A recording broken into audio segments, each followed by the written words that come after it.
Good morning, dear students. I hope you all are fit and healthy. So students, as you know that we were doing chapter Morphology of Flowering Plants. In our previous video, we have studied about the structure of flower and some of the important terms. We have also studied the types of flowers on the basis of position of ovary on the thalamus with respect to other whorls. Then we have also studied isomerous and heteromerous flowers, that is on the basis of number of sepals, petals, stamens and carpels. So today we will start with another important term, that is perianth. So perianth is used when the sepals and the petals are not distinguishable. There is no distinction in sepal and petal. As you know that the sepals, they are green in color and the petals, they are brightly colored. But when there is no distinction between sepal and petal, when we cannot distinguish which one is sepal or which one is petal, then we use the term for these two whorls collectively as perianth. And the individual part of perianth is referred to as tepal. So group of tepals is known as perianth. As we have studied, group of sepals is known as calyx. In the same way, group of tepals is referred to as perianth. Then let us see here about androecium. As we know, androecium, it is a male reproductive organ of flower, and it is made up of two parts mainly. First one is anther and the other one is filament. So anther, here is the two lobes present as observed in the diagram here. These are the two lobes of anther. Then there is a stalk which is attached to the thalamus, and this stalk of the androecium or stamen is referred to as filament. So stamen, it is composed of two parts, that is anther and filament. And if you observe here, the part which is part of the filament which is close to the thalamus, which is near the thalamus, it is referred to as proximal part of filament, and the one which is away from thalamus, it is referred to as distal part of filament. So stamens, it is composed of mainly two parts, that is anther and filament. The upper part is known as, the upper two lobes are known as anthers, and the lower stalk is known as filament. Then the region of the filament which is close to the thalamus is known as proximal part of filament, and the one which is away is known as distal part of filament. Then, as you know, and in anther there are pollen sacs present. So in anther there are pollen sacs present, that is known as microsporangium. In the pollen sac there are pollen grains. So pollen grains are present in the pollen sacs which are present in the lobes of anther. Pollen sac is also known as microsporangium, and pollen grain is also known as microspore. So what all things you need to know in androecium is that there is two parts, that is anther and filament. Then in the anther there are pollen sac in which pollen grains are present. Then we will see here about cohesion of stamens. Cohesion of stamens means how the anthers and the filaments, they are related with one another. So if you observe here, when a condition when anthers, they are free but filaments are fused, we use the term adelphi.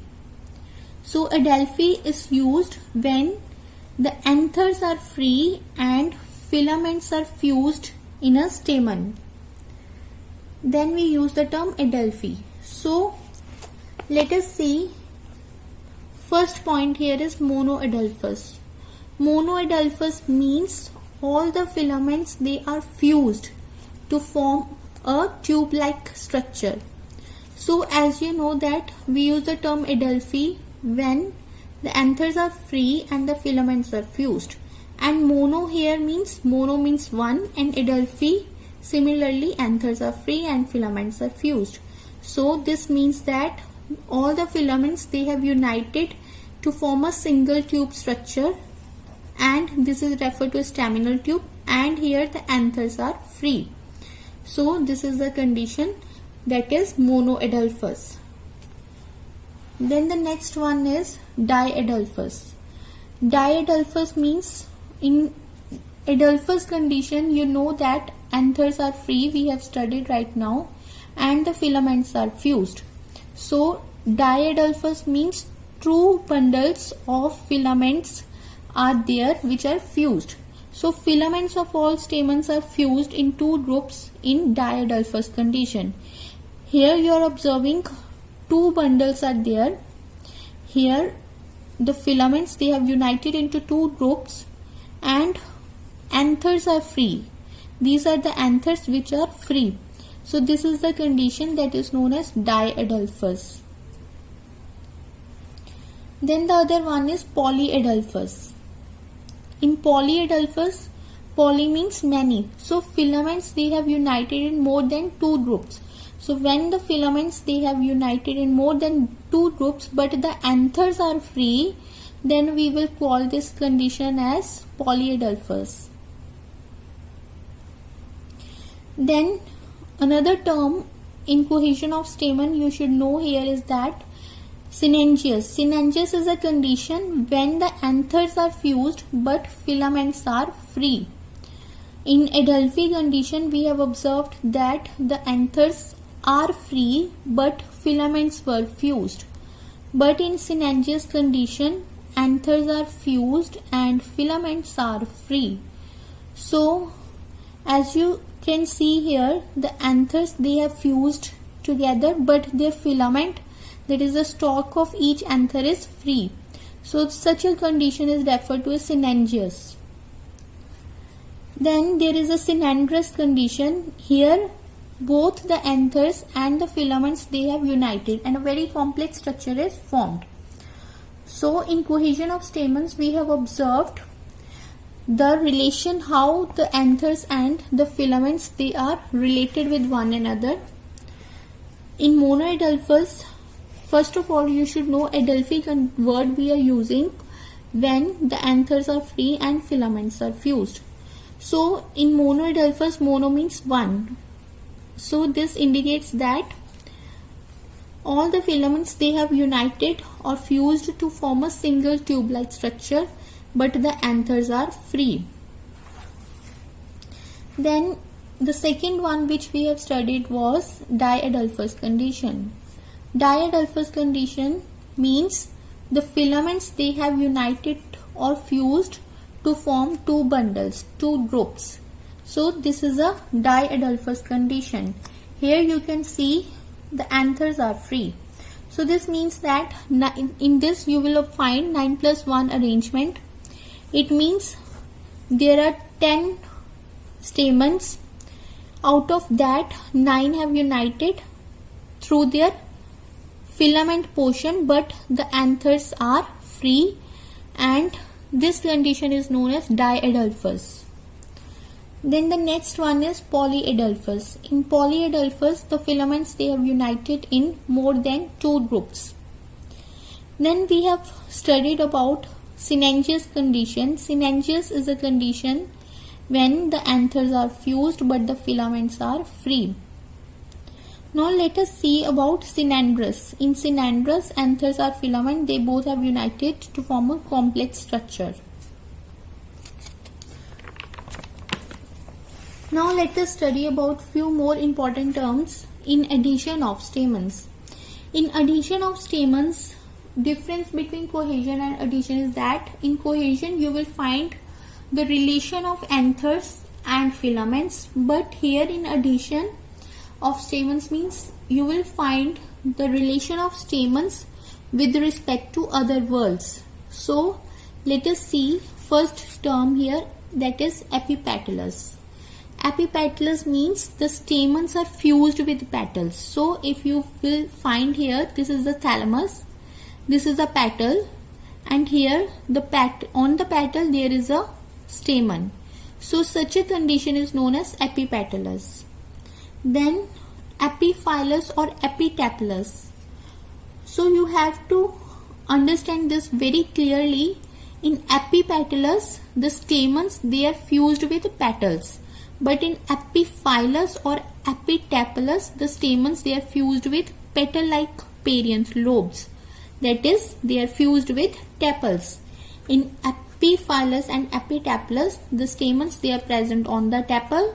However, in epipetalous, the stamens, they are found on the petal. So, epi means above and petalous means above petal. Then epiphyllous or epitaphlous means above tepal. So, in addition of stamens, you should know about two terms, that is epipetalous and epiphyllous, or which is also known as epitaphlous.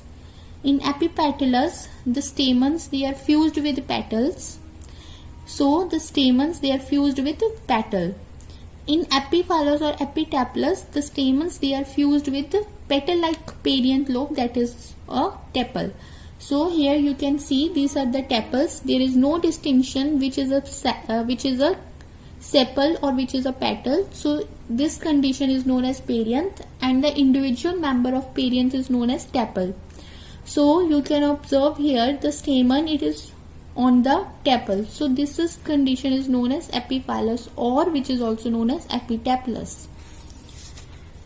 Then stamens on the basis of number of anthered lobes. So there are two types of stamens on the basis of number of anthered lobes. First one is monothecus. In monothecus, there is only one anthered lobe. So this is only a single anthered lobe with a filament. And dithecus means there will be two theca. Theca means lobe. Two anthered lobes are present. So in dithecus, there will be two anthered lobes which is attached to the filament. So in the filament, in the anther, you know that there are pollen sacs present. In each anther lobe, there will be two pollen sacs present. You have to remember this point. In each anther lobe, there will be two pollen sacs present. And now in monothecus, there will be only one anther lobe. So it will be bisporangiate, since two pollen sacs are present in one anther lobe.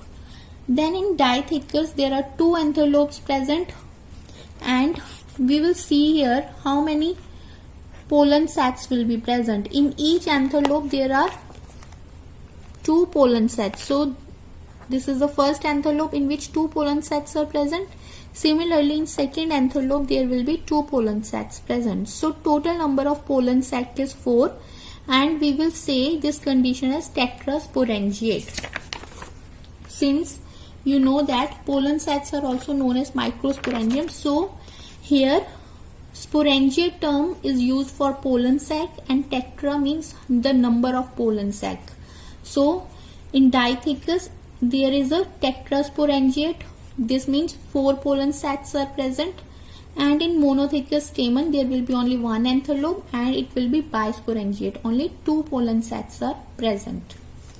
So this we have studied in stamens on the basis of number of anther lobes. So let us see what we have studied today.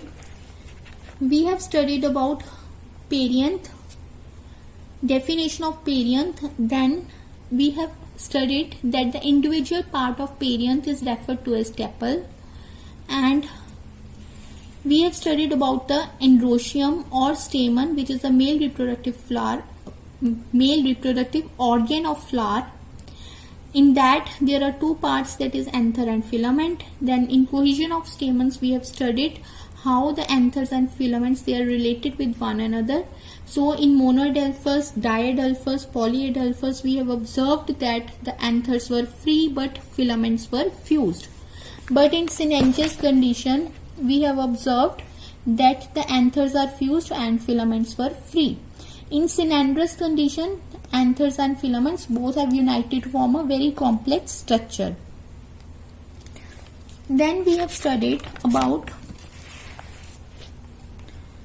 addition of stamens. In addition of stamens, we have studied two terms, that is epipetalous and epiphyllous or epitaplous. Then we have studied about monothecous and dithecous. So this is all for today. Take care everyone.